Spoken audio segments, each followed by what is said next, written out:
Vlog muna tayo ulit, dahil alam natin na sumakabilang buhay ng si Sanchay. Nag-research ako sa internet at may nakita ako na yung based dun sa interview dun sa kanyang Korean husband, dun sa asawa niyang Korean singer, at based dun sa mga medical records daw na nilabas nung ospital sa Japan na pinagdalhan kay Sanchay o kay Barbie Hsu, lumalabas doon na siya ay namatay sa sepsis at kung ano pa mang kondisyon, dahil doon bago pa siguro talagang hawaan siya, may influenza na siya bago pa siya dumating ng Japan o pumunta ng Japan for a family vacation, parang may nararamdaman na siya. So ang cause of death niya is influenza, pero ang research natin, ang complication ng influenza yung influenza triggered pneumonia is sepsis. So ibig sabihin, hindi na agapan kaya siya namatay.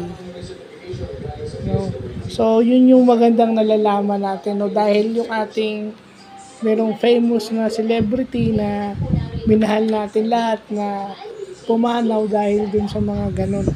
So, kung titingnan nyo yung sepsis related to pneumonia, sinasabi doon ang sepsis is related to pneumonia kasi siya yung komplikasyon ng pneumonia.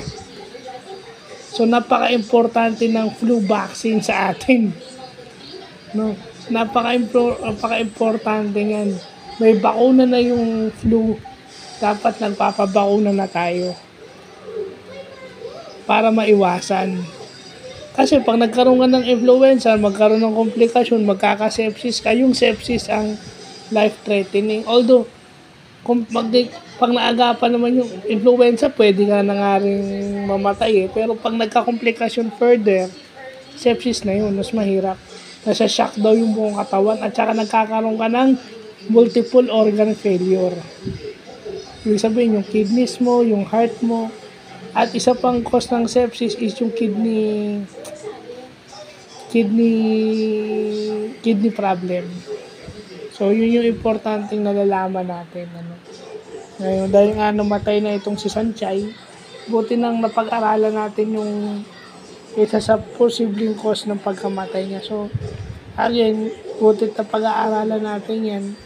May mga nagiging daan para mapag-aralan natin yan. So, sayang, hindi man lang nagkaroon ng mature garden tree. Tsaka sana kung i-adapt man lang dito sa Pilipinas yan, yung Filipino adaptation yan, dapat yung katulad ng mature garden na mamahalin ng tao. But yun na nga, sana natin yung sana maging aware tayo na ang komplikasyon pala ng pneumonia, isa sa komplikasyon ng pneumonia is sepsis. So, yun lang.